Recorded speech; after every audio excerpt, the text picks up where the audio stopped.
الحمد لله رب العالمين والصلاة والسلام على أشرف الأنبياء والمرسلين وعلى آله وأصحابه أجمعين. Continuing with Al-Fat al-Lisan, the dangers of the tongue.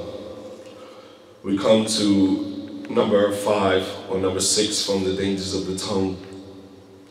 Kalam dhi lisanain is a person who speaks with two tongues. A person who speaks with two tongues. Kalam dhi lisanain ay yatakallam kullu wahid bi kalamin yuwafiquhu aw ya'iduhu annahu yansuruhu aw yuthni ala wahid fi wajhihi wa yadhummuhu 'inda al-akharin. The person who has two tongues, this is the person who says to everyone what they want to hear. He says to everyone what they want to hear. So he comes to this person, he tells him what he likes to hear. He goes to that person, tells him what he likes to hear. Well, this is the type of person that will praise you in your face and then talk bad about you behind your back. He will say something good to you in your face, but then when he's away from you, he will talk about you or condemn you or criticize you behind your back. وقال النبي صلى الله عليه وسلم إن شر الناس ذو وجهين الذي يأتي هؤلاء بوجه وهؤلاء بوجه رواه البخاري. The Prophet صلى الله عليه وسلم said that the worst type of people are the people who have two faces. ذو وجهين. He's the type of person that goes to this person with one face and this person with another face. This is the worst type of people. And today, we live in that time where we have to flatter. We feel like we have to flatter everybody. We feel that being honest is an insult.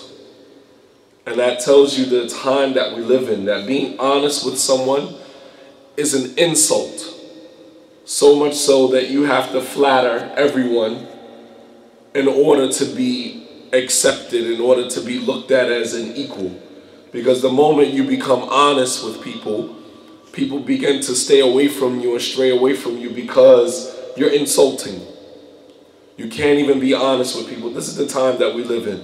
We live in a time of reality TV and reality, life for most of us. We live in a fantasy. We live in a world of where we would like to see ourselves as opposed to where we actually are. And anytime someone comes to us with an honest opinion about us, then these are the type of people that, we kind of stay away from. But the Prophet ﷺ, he said that the worst type of people are the people who have two faces. And in another narration, he said two tongues. This person comes to this person with one face and another person with another face. وَالْآفَةُ الثَّامِنَةِ and number 8 from the dangers of the tongue. الغيبة, backbiting. عن أبي برزة الأسلمي قال رسول الله صلى الله عليه وسلم يا معشر من آمن بلسانه ولم يدخل الإيمان قلبه لا تغتابوا المسلمين ولا تتبعوا عوراتهم فمن تتبع عوراتهم تتبع الله سبحانه وتعالى عوراتهم ومن تتبع الله عوراتهم يفضحه ولو في جوف بيتي. The Prophet ﷺ, he said, يا معشر من آمن بلساني ولم يدخل الإيمان قلبه. O you who believe with your tongues and true faith has not entered into your hearts. لا تغتابوا المسلمين. Don't backbite the Muslims. Don't backbite the Muslims. And look at how he addressed these type of people. He didn't say anyone in specific. He said, oh, you who believe with your tongues, but true Iman has not entered into your heart. Meaning someone who engages in this type of behavior is someone who only says they believe on the tongue. True faith has not entered into their heart, because when true faith enters into your heart, the last thing that you want to do is interfere with something that is sacred in relation to another believer. And the honor of another Muslim is sacred. The Prophet ﷺ said, كُلُّ مُسْلِمٍ عَلَى مُسْلِمٍ حَرَامٌ دَمُّهُ وَمَالُهُ وَعِرْضُهُ. That the whole of a believer the whole of a Muslim to another Muslim is sacred. His wealth, his blood, and his honor. These things are sacred, and these things we infringe upon today as it relates to other Muslims. We infringe upon the blood of other Muslims. You look at Muslims from other countries. In Jumu'ah, they will walk into a Jumu'ah, they will walk into a masjid on Jumu'ah and blow the masjid up. Believers are in the masjid for Jumu'ah, the best day of the week, the Eid al-Usbu'i, as the Prophet ﷺ called it, the Eid of the week. Come into a masjid to listen to a sermon, to build their faith, build their iman, and someone else has an agenda that I'm going to kill Muslims. And he walks into a masjid with a bomb strapped to him, and he blows the masjid up with believers in it that are listening to the khutbah to strengthen their faith, to strengthen their belief in God. This is the time that we live in, where the blood of the Muslim, damul Muslim rakhis, that the blood of the Muslim is cheap. It doesn't mean anything to another Muslim. If you violate his wealth, if you violate this or you violate that, he will spill your blood and not think twice about it.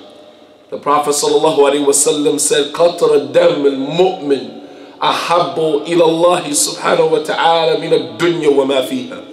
The Prophet ﷺ said, one drop of blood from the Muslim, from the believer, is more dear to Allah than the dunya and everything in it. One drop of blood. One drop of blood, and you go to the Muslim world, they spill blood of other Muslims like it means nothing. Nothing. Subhanallah al-Azim. How do you think that makes someone feel who may be interested in Islam, and you turn on the news and you find Muslims spilling the blood of other Muslims? As if it's nothing. How do you walk into a Jumu'ah? How do you walk into a masjid with a bomb strapped to you and kill hundreds of innocent people? Just a couple of months ago, this happened in Saudi Arabia, 2 weeks back to back. You go to Yemen, what Muslims are doing to one another, Muslims are doing to one another. Umar radiallahu ta'ala anhu, when he was stabbed leading Salatul Fajr, he was stabbed leading Salatul Fajr. And after he regained consciousness, he sent Abdullah ibn Umar to go find out who was responsible for stabbing him. Umar stood to lead to Salatul Fajr, lead the believers in Salatul Fajr. When he made the takbir, Allahu Akbar, he began to recite. And all he felt was a knife going in and out of his stomach, in and out of his back, in and out of his shoulder, until he passed out. When he regained consciousness, he told his son, go find out man qatalani, who was responsible for killing me. When he came back and he told them it was Abu Lu'lu'ah al-Majusi, Fayruz, Ghulam al-Mughira. قال عمر الحمد لله الذي لم يجعل ميتتي على يد رجل يدعي الإسلام. He said, all praise is due to Allah, who has made my death, who has not made my death at the hands of a man who claims to be a Muslim. Umar was in fear that if it was a Muslim who did this to him, how that would have an impact or reflect on the outside world. How would the outside world view Islam and view Muslims if their leaders who are leading them in prayer stabs them while they're leading them in prayer? The one place that you should feel comfortable is in the ranks in the masjid, in the salah. And today you don't even feel comfortable because you don't know what type of radicalized Muslim is going to walk into a masjid and feel that it is his God-given duty to spill the blood of other Muslims. La ilaha illallah. This is the time that we live in, where the blood of the Muslim is not sacred anymore.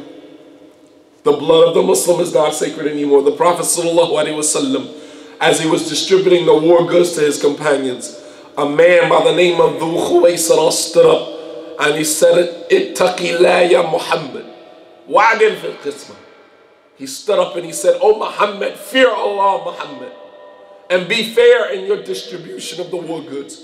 Umar radiallahu ta'ala anhu immediately stood up and said, "Ya Rasulullah, da'ni adrib unuq hadha munafiq." He said, "Oh Messenger of Allah, leave me to strike the neck of that hypocrite." The Prophet sallallahu alaihi wasallam said, "Da'hu Umar, فإني أخاف أن يقول الناس أن محمدا يقتل أصحابه وهذا لم يكن من أصحابه." The Prophet sallallahu alaihi wasallam, when Umar said, "Oh Messenger of Allah, leave me to strike the neck of that hypocrite," Umar said, "No, leave him. Leave him." He said, "Because I fear people will say that Muhammad kills his companions. How would it look to the outside world that Muhammad is responsible for killing this man? And other people would think Muhammad kills his companions." No one wants to be a Muslim. Preservation of the life of a Muslim, top priority in Islam, top priority in our deen. The whole of a Muslim is sacred to another Muslim, his wealth, his blood, and his honor. We come to the wealth of the Muslim today. The wealth of the Muslim means absolutely nothing. The Muslims, especially in the Muslim world, deal in ghish. They deal in deception, or rishwa, and bribery, and all types of crimes you find in the Muslim world. Wallah al-azim, despicable. Despicable the way that we handle one another's money. People are investing in other people's businesses, and then the business goes bankrupt and he makes up for all of your money.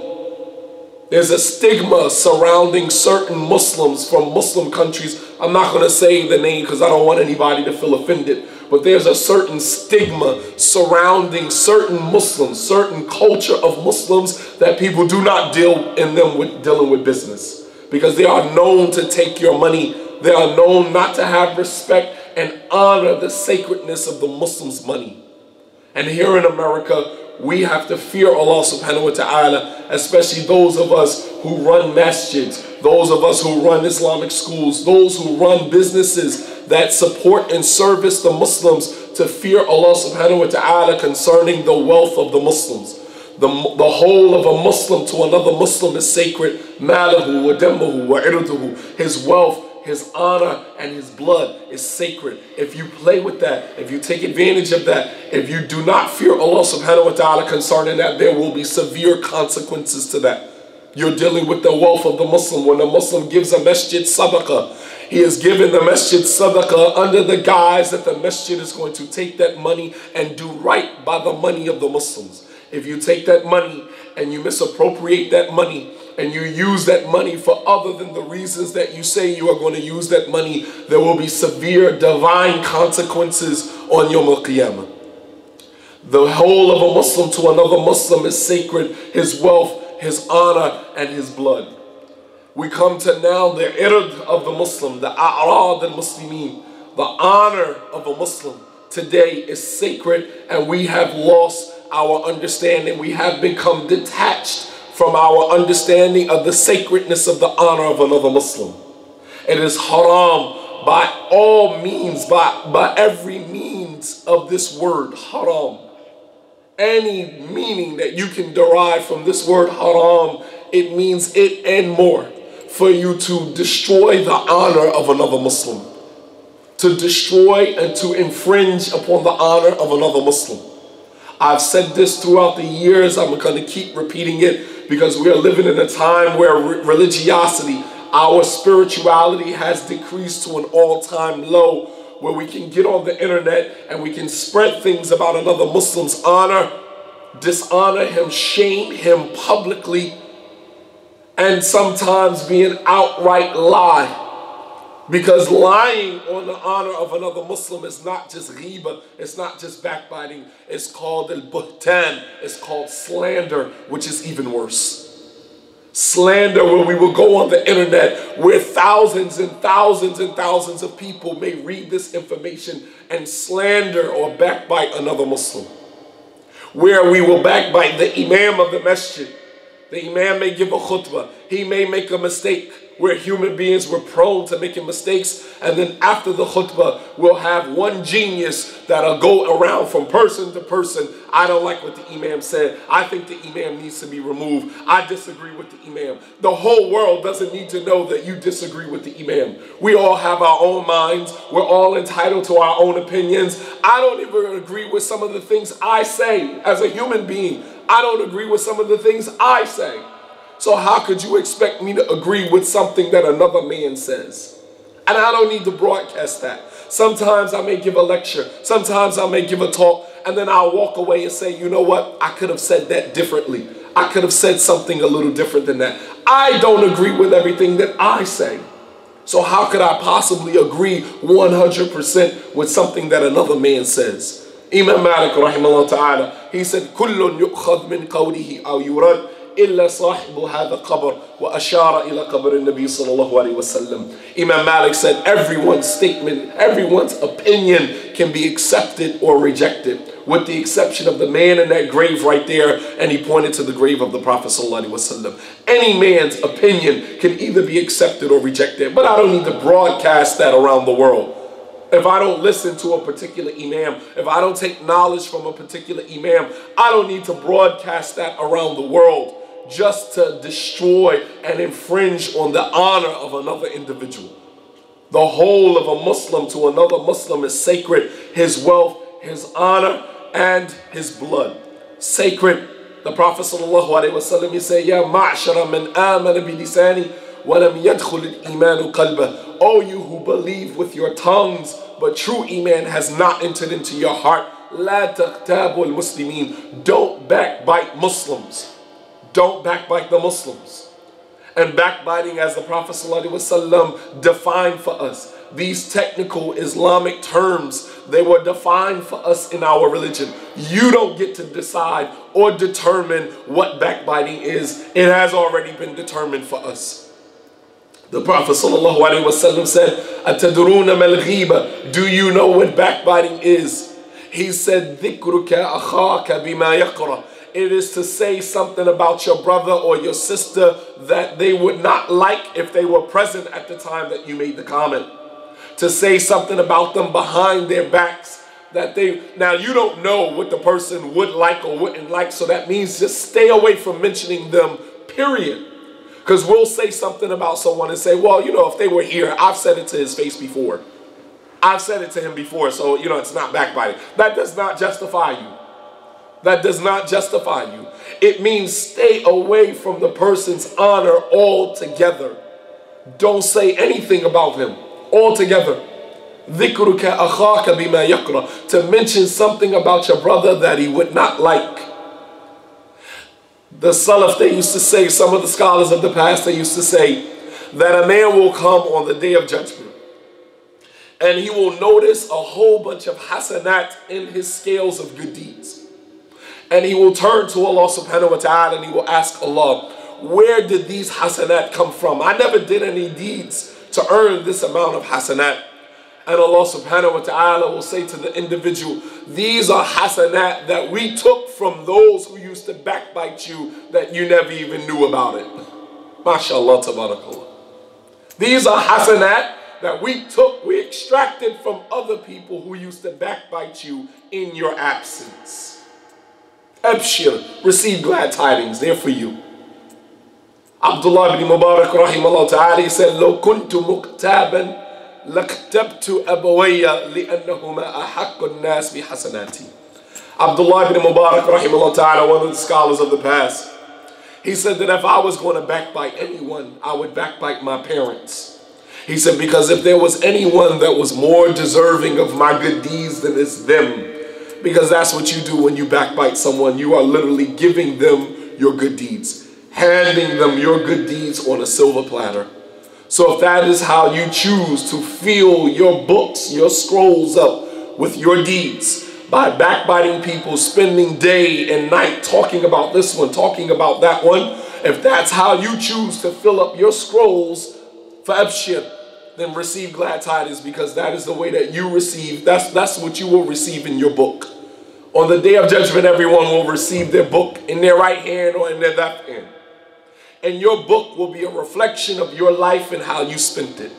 If that is how you choose to fill up the pages of your book by backbiting people, then so be it. That's your life. كُلُّ إِنسَانٍ أَلْزَمْنَاهُ طَائِرَهُ فِي عُنُقِهِ. Every human being, we have tied their fate to their neck. You are responsible for where you go in the hereafter, even in the hellfire or in the paradise. That is totally up to you. The Prophet ﷺ, in finishing the hadith, he said, don't backbite the Muslims. He said, and don't follow the mistakes of the Muslims.